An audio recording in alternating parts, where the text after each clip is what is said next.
Let's knock that off. Now, this is a reply to a postcard from a Mrs. Trellis. It says, "Dear Mystic, I read the paper from the SNB and understood it because it was clear and concise, and asked myself, why the hell did it take us so long to understand this stuff? Because now, looking at it, it's really so easy." Well, Mrs. Trellis, I've got a couple of ideas. Let's just start with one that's just an idea. That the first thing, because obviously this is about all of us on the website and trying to work it all out. But what we didn't have was a solid base of information. We had to go and find information and at the same time compare it with other bits of information from different sources and work out whether it was right or not. This is the internet and you don't know what's right. And you had top economists basically saying it was wrong. So it was a struggle. Now, this idea thing that I'm having is a made-up idea of why it might have been a struggle for us in our fact-finding beginnings. Through Perry, and we've done Perry, if we did our reading behind, as did our homework properly, we know that 100 or a bit more, 110 years ago, this stuff was well known and easy because everybody knew it. The information was clear and concise, like the SNB report or paper or speech, and it was easily understood because everybody understood it. The idea, it's up here, isn't it? That the start of the 20th century, from the First World War, the Great Depression and the Second World War, my guess is that in the castle the accountants were pressurized to do some very creative accounting. And basically it was something that they were not proud of. And in the years after the Second World War, they really didn't want to talk about it at all. And when accountants started coming up with ideas that were actually contrary to what they were actually doing, they didn't mind. They might have even encouraged it. And it took right until it was Carney, really, the Bank of England, who let his underlings have a bit of a blog, who slipped onto the YouTubes and just told it how it was, and then followed that up with a paper. Or did the paper come first? It doesn't really matter.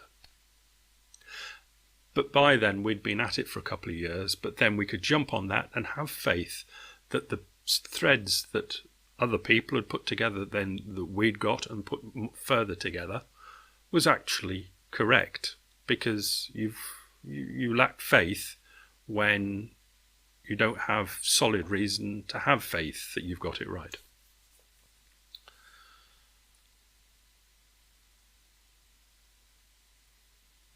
Yeah, I'll just leave it at that as just an interesting little idea. But I think the idea or the reason for why it took us years, and we put a lot of work into it, didn't we, really, on the website, between us all, was thinking. It was the thinking.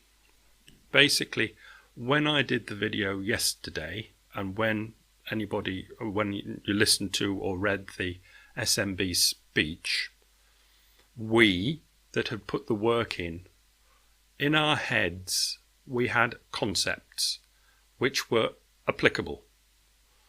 And basically what we were doing, we were going parallel line, vertical line, asset, liability, vertical line, parallel line, asset, liability. So that's the banks. Central banks comes before, so that's vertical line, horizontal line, assets, liability. So that bank asset there is a liability of the central bank. And we were doing it like that in our heads. Basically, we were thinking as accountants. It took us years to learn how to think as accountants. The subplot here is money. We learned not to get freaked out by the word money. The word money now to us just means, well, what kind of money? What token or whatever we say are we talking about? So I know where it goes in the asset liabilities across, as Perry taught us. Where does it go as what type of token? As an asset and a liability. And if somebody happens to mention something like cash, folding money, we don't have to run away and have a wank in the corner. We just go, okay, that's cash, that's this sort of token. That is treated in accounting way as central bank here, liabilities, bank, asset, liability to the person, it's an asset. And if there's does the private person have a liability? If not, it's net worth or whatever. We think like accountants. It took us years to think like accountants. That's the bottom line of it all. With the mystic just throwaway idea that the castle authorities could well have done naughty stuff at the first half of the 20th century and were not proud to talk about it and basically kept very quiet about it and were quite delighted when economists were coming out and talking utter rubbish about how it was done. At least they could just go behind. They felt a little bit better and superior about it until it was all broken open by Carney. And now the SNB can just talk about it in a speech, and it is just well-known stuff. But although it's well-known stuff and it's easy to put across, you can quite well believe that not many people can understand it because they do not think like accountants, and they cannot believe that money is not something that's special. It has to be special in some way. They have not, I suppose the word is understood, that it's just accounting. They have not done Perry. They have not been bashed that it's all accounting. And the only thing to be right is to get the accounting right. There's nothing else to it. There's nothing special anywhere. It just has to be it has to be all accounted for. And that is all it is.